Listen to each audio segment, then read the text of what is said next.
Do you bite your thumb at us, sir? I do bite my thumb, sir. Do you bite your thumb at us, sir?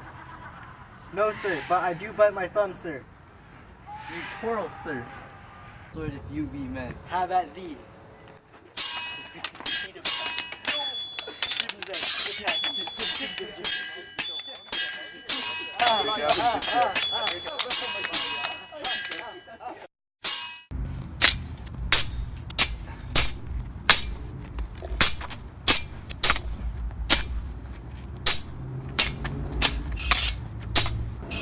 Rebellious subjects, enemies to peace, profaners of this neighbor's stained steel, will they not hear? What ho, you men, you beasts, that quench the fire of your pernicious rage with purple fountains issuing from your veins, on pain of torture, from those bloody hands, throw your mistempered weapons to the ground, and hear the sentence of your moved prince.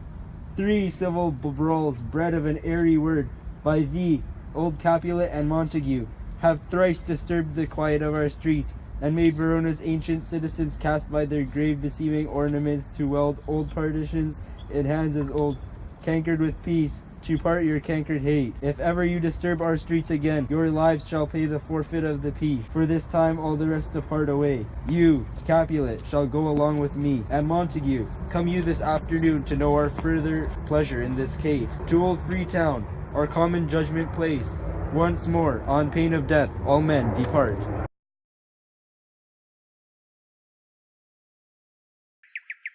But Montague is bound as well as I, in penalty alike, 'tis not hard, I think, for men so old as we, to keep the peace. What reckoning are you both, and pity 'tis you lived at odds so long. But now, my lord, what say you to my suit? By saying o'er what I have said before, my child is yet a stranger in the world. She hath not seen the change of 14 years. Let 2 summers wither their pride, ere we may think her right to be a bride. Younger than she are, happy mother's maid, And too soon married are those so early made. Earth hath swallowed all my hopes. She's the hopeful lady of my earth, but woe her, gentle Paris, give her heart. My will to her consent but apart, and she agreed within her scope of choice. Lies my consent and fair according voice. This night I hold a custom feast, whereto I have invited many guests, such as I love, and you among the sword. One more, most welcome, makes my number more. At my poor house look to behold this night, earth-treading stars that make dark heaven light. Such comfort as do lusty young men feel, when well apparelled April on the heel of limping winter tread, even such delight. Among fresh fennel buds shall you this night, and here at my house, here all see, and like her most whose merit most shall be, which on more view of many, mine being one, may stand in number, though in reckoning none. Come with me, go Sarah, trudge about through fair Verona, find those persons out whose names are written there, and to them say, my house is welcome on their pleasures stay.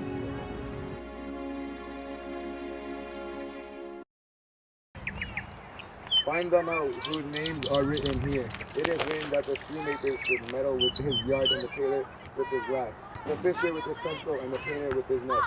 I am sent to find those persons whose names are here writ. We can never find what names the writing person hath here writ. I must to the learned in good time.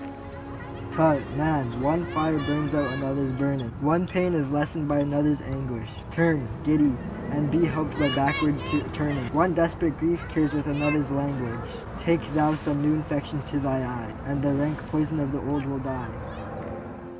Your plantain leaf is excellent for that. For what, I pray thee? For your broken shin. Why, Romeo, art thou mad? Not mad, but bound more than a madman is. Shut up in prison, kept without my food, whipped and tormented, and good Ian, good fellow. Good Guy, good Ian, I pray, sir, can you read? A, if I know the letters and the language. You say honestly, rest you merry. Stay, fellow, I can read. Signor Martino and his wife and daughters. County Anselm and his beauteous sisters. The lady widow of Vitruvio. Signor Placentio and his lovely nieces. Mercutio and his brother Valentine. Mine uncle Capulet, his wife and daughters. My fair niece Rosaline and Livia. Signor Valentio and his cousin Tybalt. Lucio and the lively Helena. A fair assembly, whither should they come? Up, Whither? To supper? to our house, Whose house? my master's. Indeed, I should have asked that thee before. Now I'll tell you without asking. My master is the great rich Capulet, and if you be not of the house of Montagues, I pray come and crush a cup of wine. Rest you merry.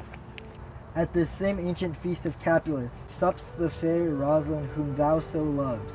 With all the admired beauties of Verona, go thither, and with unattainted eye, compare her face with some that I shall show, and I will make thee think thy swan a crow. When the devout religion of mine eye maintains such falsehood, then turn tears to fire, and these who, often drowned, could never die, transparent heretics, be burnt for liars. When the devout religion of mine eye maintains such falsehood, then turn tears to fire, and these who, often drowned, could never die, transparent heretics, be burnt for liars. One fairer than my love, the all-seeing sun ne'er saw her match since the first world begun. But in that crystal scales let there be weighed your lady's love against some other maid, that I will show you shining at this feast, and she shall scan show well that now seems best. I'll go along, no such sight to be shown, but to rejoice in splendor of my unknown.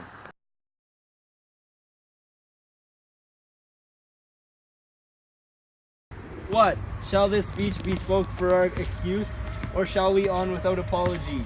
This day is out of such prolixity. We'll have no Cupid hoodwinked with a start, bearing a Tartar painted bowl of lath, starring the ladies like a co-keeper. But let them measure us by what they will. We'll measure them a measure and be gone. Give me a torch, I am not for this ambling. Being but heavy, I will bear the light. Hey, gentle Romeo, we must have you dance. Not I, believe me. You have dancing shoes with nimble soul. I have a soul of lead, so stakes me to the ground I cannot move. You are a lover, borrow Cupid's wig, and soar with love a calling back. I am too sore and pierced with this shaft to soar with his light feathers, and so bound I cannot bound a pitch above dull woe. Under love's heavy burden do I sink. And to sink in it, should you burden love, too great oppression for a tender thing. Is love a tender thing? It is too rough, too rude, too boisterous, and it pricks like a thorn. If love be rough with you, be rough with love. Prick love for pricking, and you beat love down. Give me a case to put my visage in, a visor for a visor. What curious eye, doth coat deformities. Here are the beetle brows that shall blush for me. Come, knock, and enter, and no sooner in but every man betake him to his legs. A torch for me! Let wantons light apart, tickle the senseless rushers with their heels. For I am proverbed with a grandsire phrase. I'll be a candle holder and look on. The game was ne'er so fair, and I am done. Tut, done's the mouse, the constable's own word.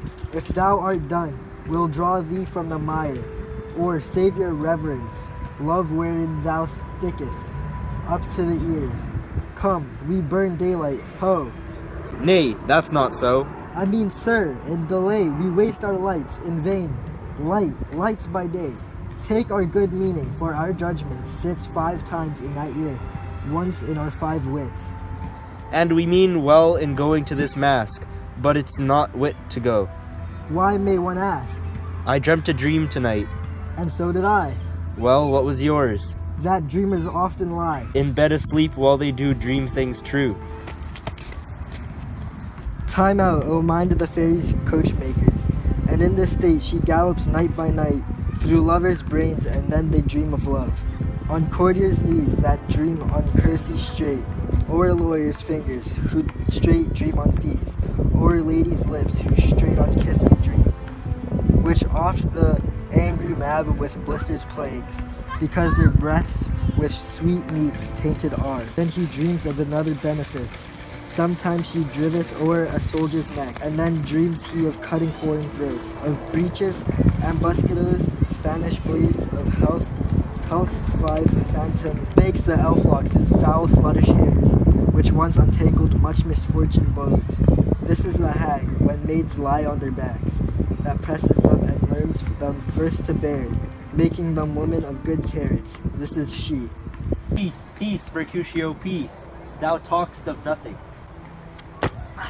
I talk of dreams, which are the children of an idle brain, begot of nothing but vain fantasy, which is as thin of substance as the air, and more inconstant than the wind. Who woos? And now the frozen blossom of the north, and being angry, puffs away from the fence, turning his side to the dew-dropping south.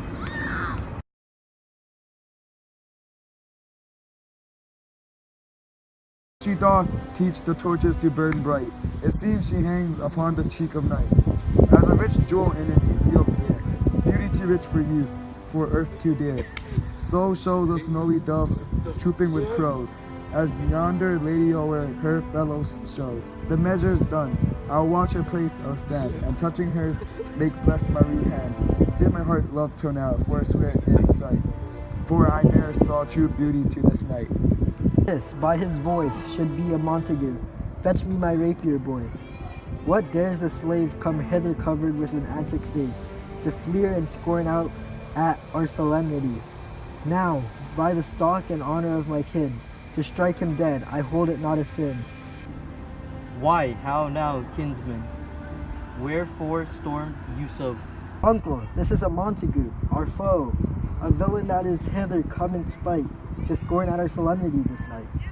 Romeo, is it? What?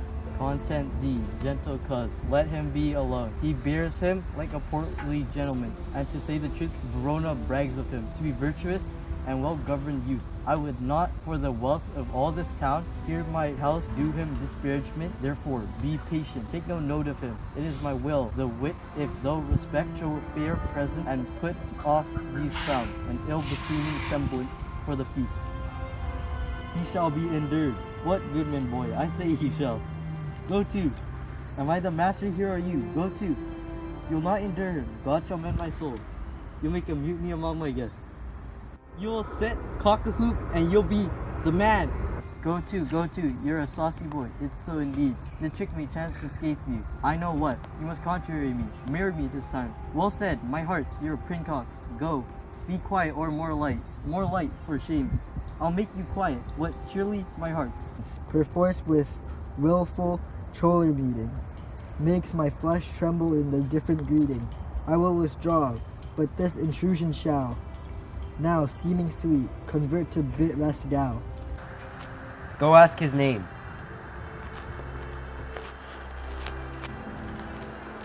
His name is Romeo, and he's Montague, and he's your greatest enemy. If I profane with my unworthiest hand this holy shrine, the gentle sin is this. My lips, two blushing pilgrims, ready stand to smooth that rough touch with a tender kiss. Good pilgrim, you do wrong your hand too much, which mannerly devotion shows in this. For saints have hands that pilgrims' hands do touch, and palm to palm as holy palmers kiss. Saints do not move, though grant for prayer's sake. This from my lips by my sin is purged. Then have my lips the sin that they have took.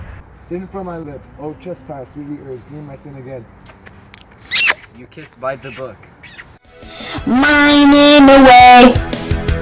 I don't know what to mine, I'll mine this anyway.